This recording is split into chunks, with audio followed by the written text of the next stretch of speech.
Hi, my name is Carrie Beach, and today I am going to teach you how to do a 3D version of tape art using masking tape. I prefer to start out using the wider masking tape.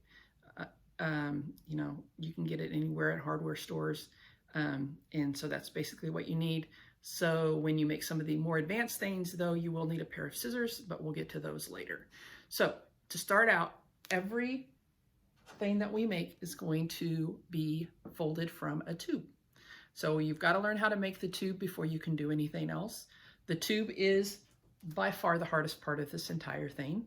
So once you can master the tube, then you can do anything. The cool thing about this type of tape art, there's a few basic shapes, but you can change those up. You can put them together in different combinations.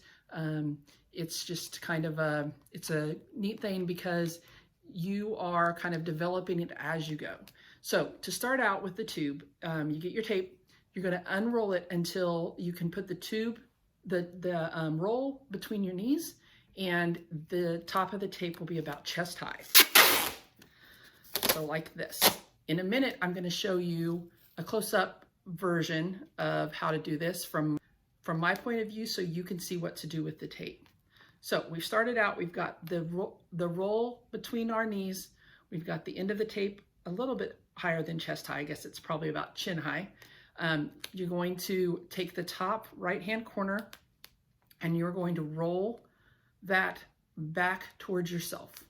So when you do this, you want the sticky side of the tape to be away from you so that when you roll it back towards yourself, it makes the outside of this tube sticky. And so that's a really important thing because you can't make the shapes that you want to make unless the outside is sticky because it's not going to stick to itself. So you just keep rolling using your thumbs. When you start out, it kind of doesn't matter how small you start until you get the hang of what angle you need to roll the tape at. It's going to keep getting larger and larger as you go. And so eventually it may get really large and you may not want to continue rolling that specific tube, which is fine. You can just pull off the tape, finish the tube, and then you can set it aside until you're ready to make something with it. So why don't we go see how to roll this at a different angle so it makes it a little easier to understand.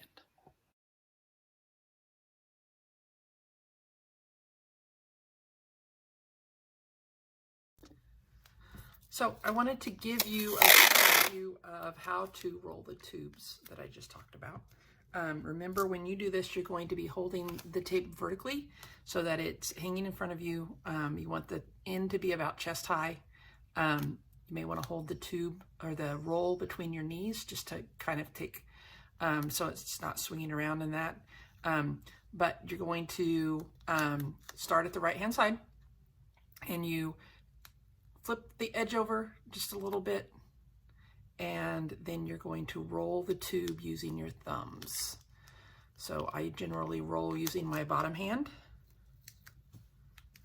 and you don't want to use your fingers, but you're going to roll the tube until it's as long as you want it to be, or sometimes your angle's off and it makes your tube get really kind of fat, and so you may want to just tear it off and end it there. So mine's getting a little out of control right there, so we'll do that now. So you just tear it off, finish rolling it, and then you can use this to make whatever you're planning to make. So that's the end of this video. I thought covering the tubes by themselves would be good because they're kind of difficult to master, and so you can go and practice for a while just making some tubes.